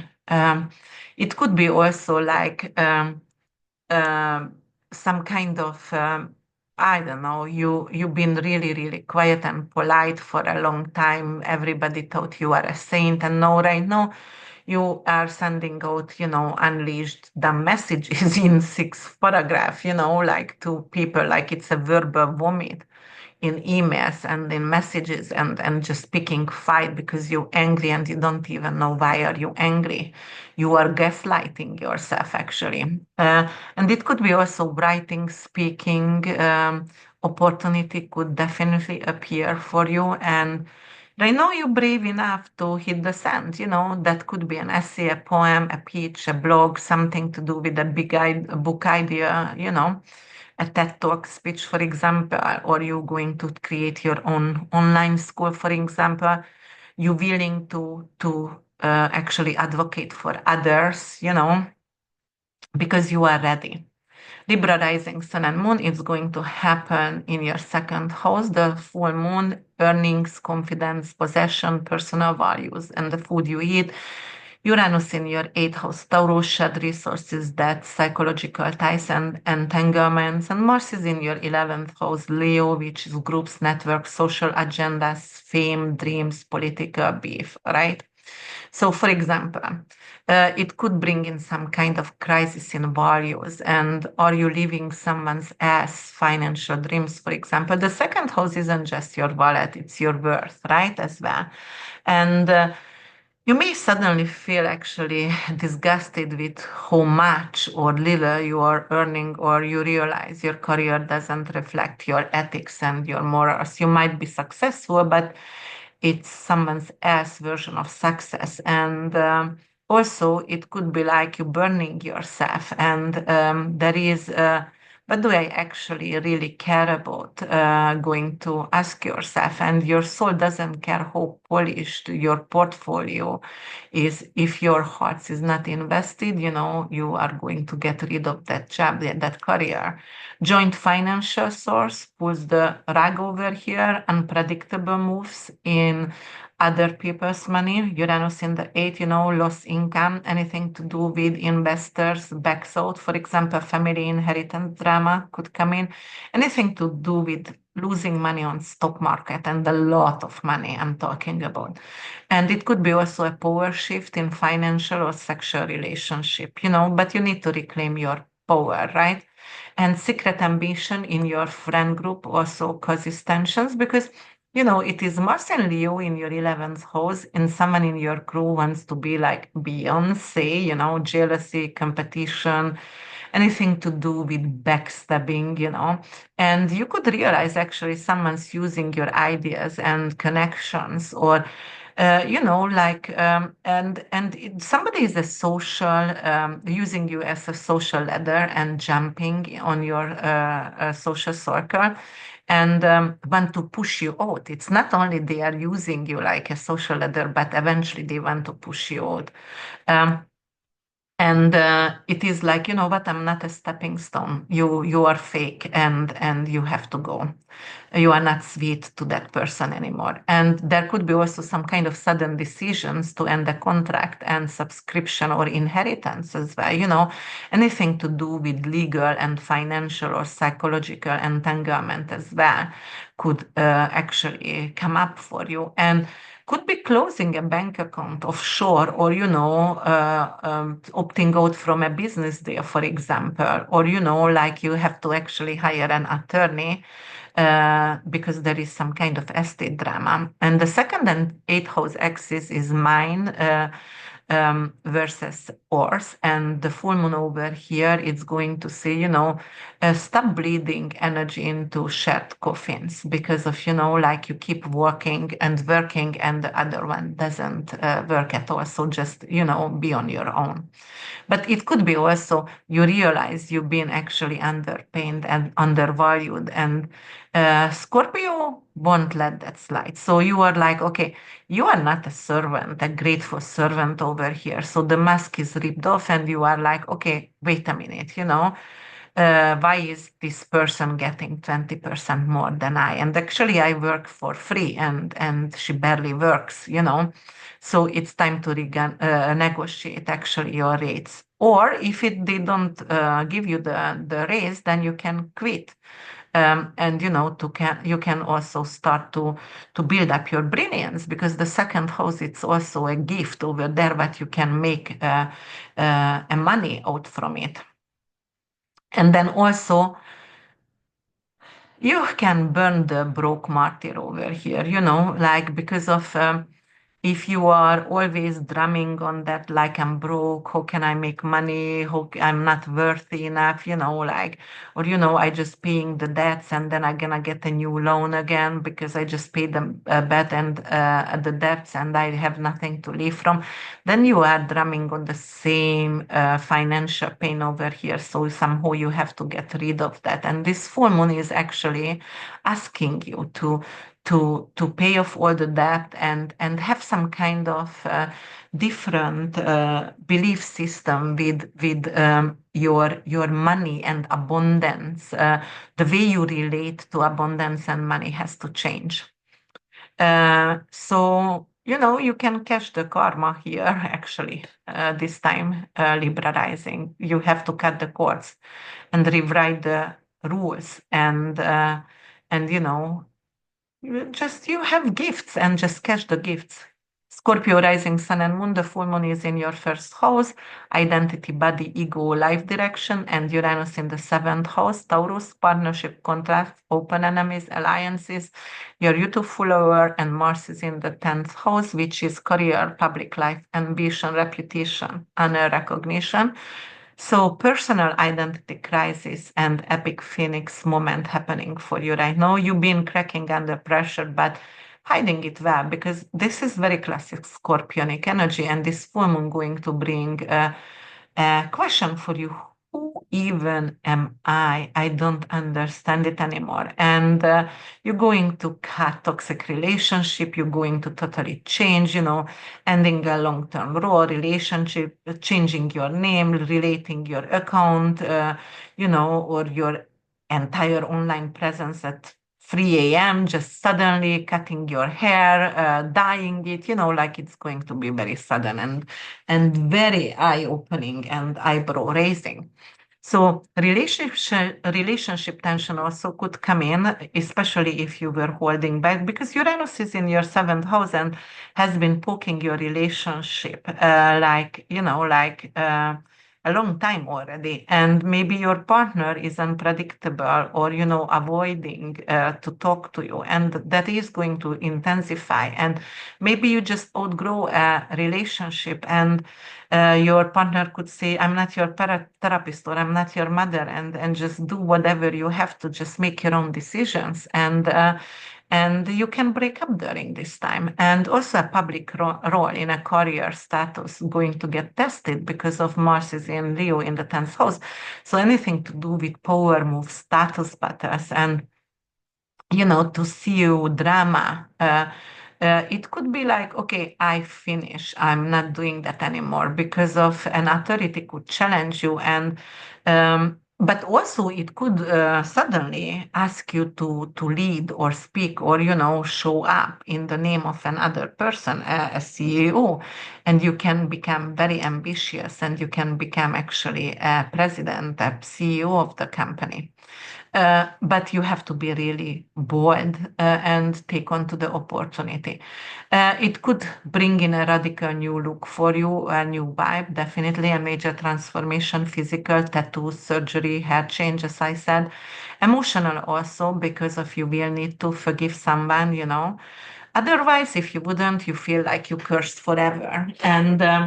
And also, it could be like, you know what, maybe I need to ghost people. Uranus is here, and, you know, people who are, you know, never really grown up to their responsibility or taking me seriously or whatever. I just have to ghost them because I can't deal with them right now, kind of situation. And it could also bring in some kind of dramatic confrontation, anything to do with karmic ending and sacred truth as well, because of the full moon not going to whisper you like, you know, like in a nicely voice, okay, let's go to therapy. It is like, okay, are we breaking up? Let's break grasses over here, or are we stay together? It has to be very clear. It's very bossy. It's very loudly said, and whatever been said, it can't be unsaid anymore. You know, the conversations going to be honest, and it's going to set you free. It could be brutal though, and it could bring a brutal closure. It's also could release repressed rage as well, and get rid of toxicity. But toxicity also, you know, you can start to do some kind of parasite cleanse as well if you would like to.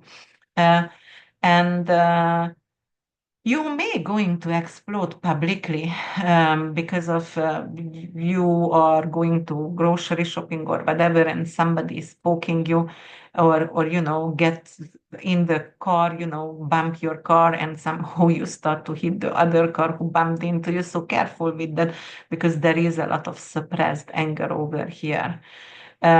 Scorpio rising. So, you know, like you have to use your voice and face your fears and face your enemies definitely, and say whatever bothered you, but try not to be angry because it could bring in some kind of chaos and crisis for you. Sagittarius rising, sun and moon, it's going to actually happen in your 12th house. I'm a Sagittarius rising myself. Anything to do with mental health, dreams, subconscious, sabotage, endings. And you know, it could actually bring in panic attack and also insomnia as well. So that's what's happening lately for me with the scorpionic energy. And Uranus in the sixth house in Taurus, anything to do with your daily routine, work environment, your dog, your health, your pets, your co-workers, rental property. And also Mars is in the ninth house in Leo, travel, publishing, education, and belief system.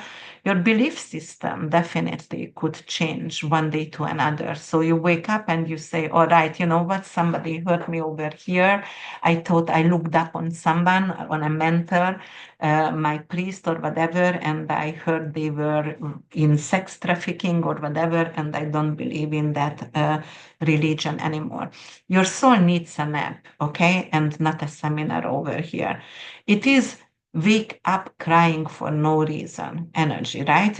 You are actually the 12th house over here, the moon over here is stop overthinking, stop planning, stop actually explaining yourself, just go inward. And also, you know, it's like a spiritual burnout as well, and you being forced maybe to pause. Some of you might going to have some kind of issues with health. You have to go to the hospital, or you need to actually be in bed and sleep more, or you know, have more meditation, or you will be forced, you know, not to consult to anyone because of you don't want to take any part of society right now, and because you want to save yourself. It's not laziness, guys. It is like, okay, my nervous system is on fire and I need to restore myself. And, you know, it could be a health scare, for example, because Uranus and the moon is opposing, you have to quit something. Quit maybe, you know, like a self-sabotaging behavior. Maybe you're lying to yourself. Maybe you say, oh, no, I don't eat any sugar or whatever, but you're realizing you eat like 2 pound of or 4 pound of what is that, orange a day, and it's full of sugar. And somehow there is like, okay, right now I need to actually face my fears over here and not lying to myself, and it's gonna set me free. I don't want to be burnout. I don't have to have migraines. I don't have to, it could be because of blood pressure could spike as well because Mars is involved, or some kind of um, not only burnout, but it could be actually a burn as well. But some kind of spike, maybe hormonal spike, for example. You realize, you're working for people who don't deserve your fire, who don't deserve you at all. And it could be, and actually, I'm quite frankly on that page right now, it could be like someone doesn't deserve your brilliance and working behind the scene because of you do all the work and the recognition is not yours. And Uranus is gonna say, cut the tie, okay, bear, pivot, done. And also it could be something to do with Mars, for example, could also urge some kind of travel or study or escapism, but the moon is going to demand surrender first. Mars is in your ninth house is like, okay, book a trip or publish the book or let's do the diploma. But the full moon in the 12th says, okay, you know what, cleanse first or just rest and reflect. And you don't have to go to the retreat right away. You can actually be home and work on your shadows and do the retreat at home. You need to sleep, you need to rest because you are exhausted and you don't need to travel somewhere to rest. That's what it says. And also the subconscious also could be like, like paranoia and anxiety and, like it could be also some kind of enemy going to be exposed for you because 12 house is hidden enemy, people who smile and undermine you anyway. And you can watch for some kind of sabotage as well because there going to be some kind of sabotage energy around you. It could be also martyrhood or martyr syndrome as well, and you are self-sabotaging yourself, but definitely you have to get rid of the leeches. Also, let go of control and surrender. Let your intuition run the show right now because of you are very intuitive. And, this is about surrender and not about theories.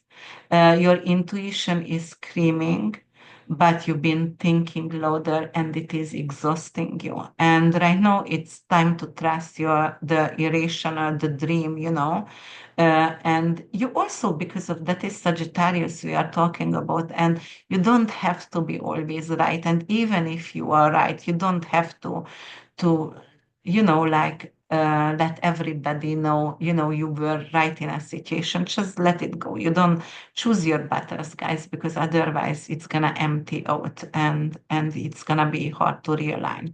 Capricorn rising sun and moon, the full moon is in your 11th house in Scorpio, groups, alliances, long-term goals, collective purpose. Uranus is in your 5th house, Taurus, creativity, children, joy, romance, self-expression, lottery. Mars is in your 8th house, Leo, intimacy, shared finances, power, praise, deep transformation, detective, debt, sex, death, anything to do with prenups, anything to do with tax return, medical malpractice, abortion, miscarriage, and pregnancy. 5th house also pregnancy as well, and also investment as well. Mm. Sorry, I needed to drink water. It could be some kind of breakup. And actually, also you are realizing you are in the wrong tribe, right? And the mask going to fall off of your social circle, and they are not supporting friend anymore. They're secretive. They are not inviting you for social events. They leave you out. You feel alienated, and you finally going to feel empowered to walk away. And this is misalignment, and you don't need that kind of group anymore. You don't owe loyalty to people who dim your brilliance, for example. That's what the full moon whispering you. And, you know, you outgrow a dream, for example, that was never truly yours. Somebody wanted you to become someone, and you climb the ladder, and only to realize it's against the wrong damn wall, right? And the lunation may going to illuminate a goal, a career path, a social identity that you have outlived. And the dream may have belonged to your parents, your past, your ego, and right now you realize it and you release it, you replace it with something new. A new mission statement's going to find you. A lover, child, or creative project suddenly going to need your heart. Uranus is in the fifth house. Emotional surprises, lover, you might going to get pregnant, or it could be like a creative muse goes wild and you're going to start to write or write lyrics. You can find an agent, a manager, for example, showing up raw right now, and also being present in your creative mindset. Very, very important. And because Mars is actually igniting energy, and it could actually ignite some kind of sexual or financial fire as well, because it's in the eighth house, right? And over here, it is burning desires, and it could be like an intimacy which is all consuming, or it could be also something to do with financial resources, and you want to invest, you want to learn about stock, or you want to find that detective who helps you, who stole your identity, and reclaim your worth and your partnership, and fighting for your inheritance, for example. And there is also power struggle over here, and anything to do with, are you a leader or you are a follower right now? You need to find, actually, you can surrender, but at this moment I feel like you want to fight, and you want to control, and it could be something because Mars and the full moon over here, and Mars actually is trining with Venus. You need to own your power, because you don't want to be dragged in somebody else's plan anymore. As I said, you can let go of control, but also if you let go of control, some kind of new leading opportunity is still going to find you, because you can create some kind of mastery in what you love, and it is something to do with um,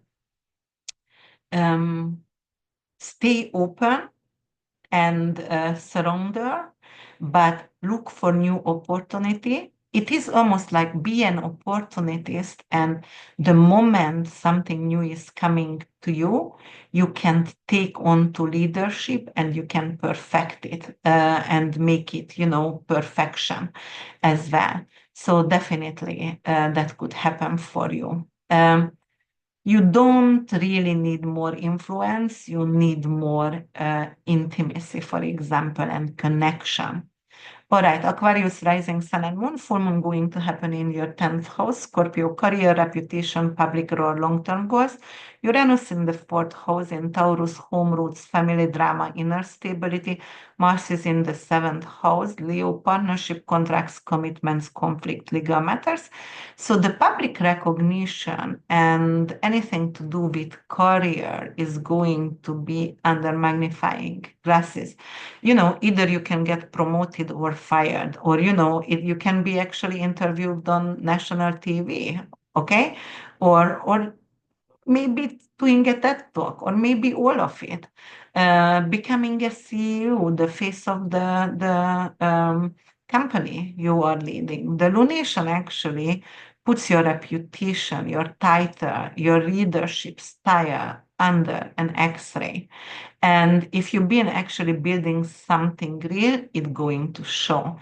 But if you have been faking it, it's gonna show and expose that too. So, It's are you going to be legendary, or you're going to fall right now? It could bring in some kind of issues with boss or father figure, right? Anything to do with institution as well. It could be something to do with parental power dynamic never get healed, and right now suddenly it's back, and you need to face it. Um, and it is a breaking point. It is a breakout moment, for example, as well. It could be something to do with family tension and disruption, anything to do with your homeland and sense of safety, because Uranus is in the fourth house, could be shaken right now. Actually, it could bring in a real earthquake around your home situation, and it could be something like moving, eviction, and renovation hell, kind of. It could also some kind of haunted group chat from wound, family issues 10 years ago. And Also, it could bring in some kind of, because Mars is in your seventh house, so that's your partner or business ally, or anything to do with open enemies. And, it is like the demanding to have a word with you, and there could be some kind of conflict arising, and you try to either hide away from it, or you are not focused, or it is definitely some kind of issue and anger, and it could be deal breaker. For example, you had a deal with someone, and right now they're finding out something about you, or maybe you are weak because your family is in drama, and right now they want to get away from the deal. And it could be also a reputation issue as well, because you've been praised, but somebody going to drag you in some kind of social, viral, critical situation, where you are going to be held responsible for something, but you didn't commit. And someone could throw you in the shade, right? But also you could be finally going and doing that TED talk about, scorpionic energy, anything to do with stock market, sex trafficking, uh, forensic, or, researches as well.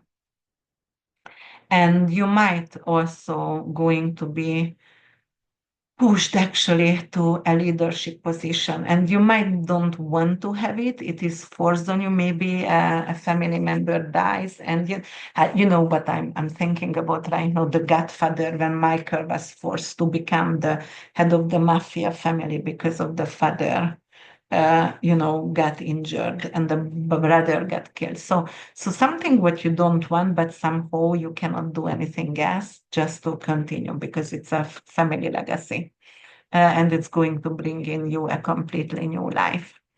All right, and then Pisces rising sun and moon, the full moon is going to happen in your ninth house, Scorpio, beliefs, teaching, publishing, travel, anything to do with law, higher education, and Uranus is in your third house, Taurus, which is communication, siblings, local transport, technology, workshop, tech glitches over here as well. And Mars is in your sixth house in Leo, which is work, health, and obligation, anything to do with overcommitment and daily routine, and your pets and your rental property as well. So anything to do with your spiritual beliefs can collapse, or finally it could click as well. Uh, your old belief system might feel like, it's like expired, and you don't want to keep it anymore. And you may also confront the harsh truth about a mentor, a spiritual group, or teaching something, whoever's won by that, but right now it's outdated, and you are just like out of that kind of group. You can replace dogma right now as well, and find some kind of new religion or new, belief system. Anything to do with legal issues, visa, travel, paperwork, could hit a crisis point right now, immigration stuff, something to do with, travel plan you've been ignoring. The full moon says, you know what, you have to handle it immediately. Maybe somebody your parents are abroad and you need to go because they get sick and you have to solve an issue in a foreign country. It could be some kind of legal battle also, anything to do with publishing deadlines as well, if you are publishing, or with your, for example, YouTube channel as well. So it could be some kind of bureaucratic red tape, because of there is the ninth house over here. It's representing actually something to do with also with YouTubing as well. And the full moon over here, Pisces, you might going to be censored. Your words going to be censored, as I said. And Mars is in the sixth. It could be work burnout. Like you are overwhelmed and you are like, oh, why me? Again, and you are exhausted and you are unmotivated and you are secretly asking, like, am I have to do that over and over again? It doesn't align with my wisdom somehow. And it's also like release, for example, gurus, teachers, and ideologies, that no longer fit for you. You can clean out all your self-help book, for example, and it could be also, what you might be doing this because it's going to liberate you. It's not like you are broken, but you are actually evolved and you don't need that some kind of dogmatic old belief system. And you're just going to filter everything and you find your own voice and your own faith. And it's not going to depend on anyone, for example. So this is very epic. This is really mindful, There could be a lot of miscommunication, for example, because of, sibling digital chaos, anything to do with tests as well. Like, for example, it could be some kind of technology breakdown for you. It could be some kind of drama with cousins, neighbors, siblings, niece, nephew, aunt, uncles.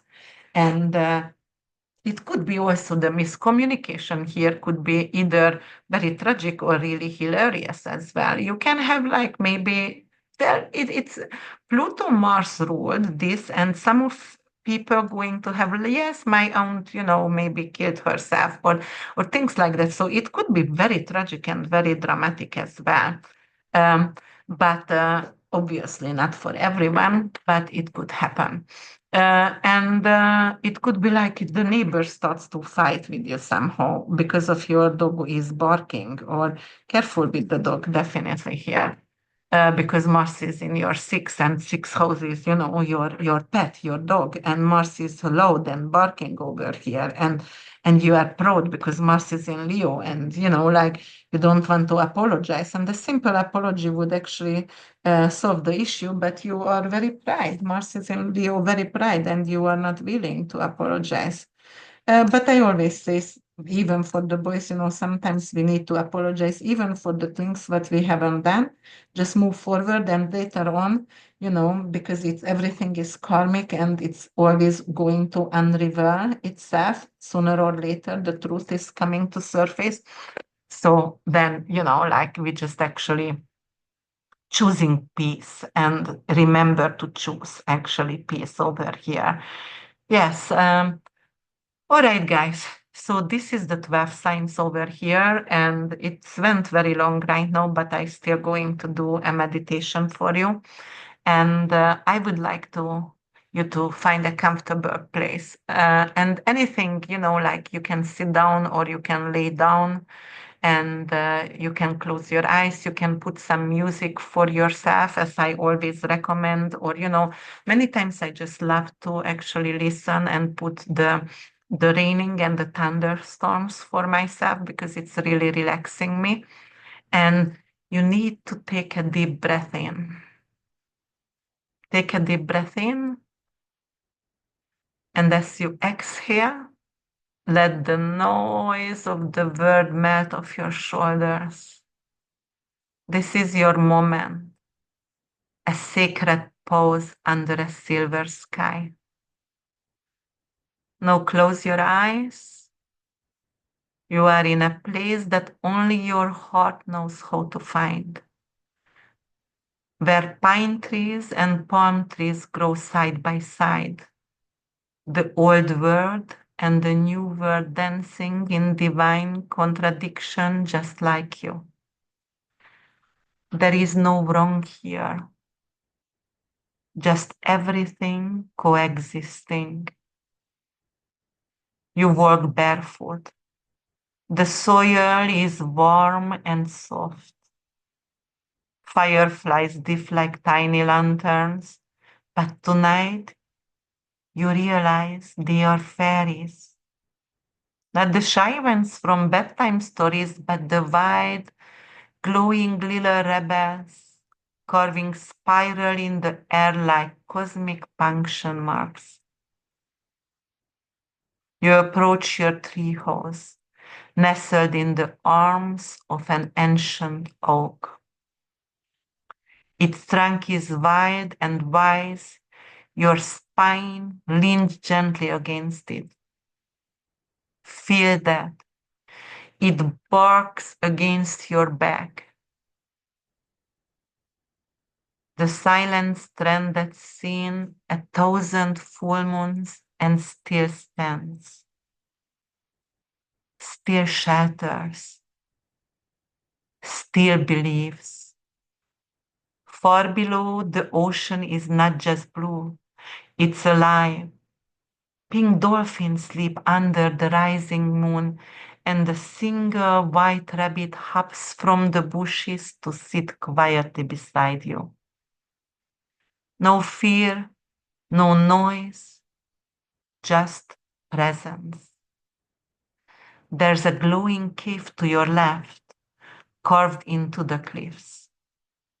Its walls shimmer with light and memory.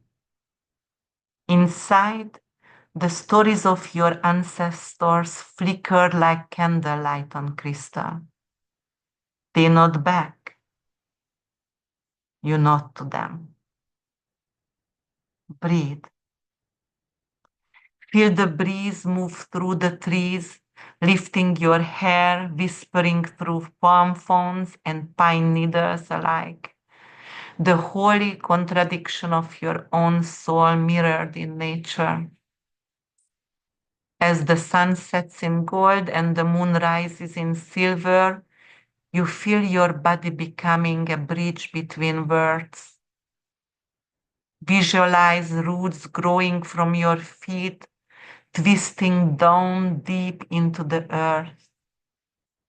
They pulse with light, and as they expand, you feel yourself letting go of fear, of anxiety, of the weight you've been carrying that isn't even yours.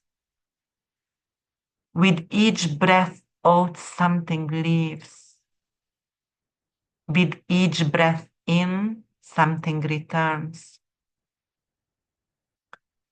Now see the earth glowing. See the light traveling from your chest to the ocean, from your heart to the war zones, from your soul to your children, from your womb to the future. Feel peace rising, not the flimsy kind, but the kind born from shadow work and sacred rage. You are not alone. You are held. You are lit from within. The fairies land gently in your lap. The pink dolphin breaches once more, turning the sea to glitter. The rabbit curls up at your feet, and the oak tree behind you sigh, as if to say, "You done enough for today, my love. No rest." One final breath in through the nose, hold and release. The world needs your peace and your fire. But first, it needs you whole. When you are ready, open your eyes, wiggle your toes, your fingers,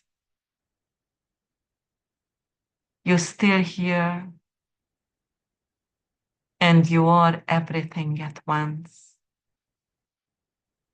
Thank you so much, my wise astrology tribe, to being here with me, to subscribe, to give me a chance, and comment below. I will be back with another analysis soon. Until then, I wish you all the best and use the energy actually for the best life you can create right now. Bye for now.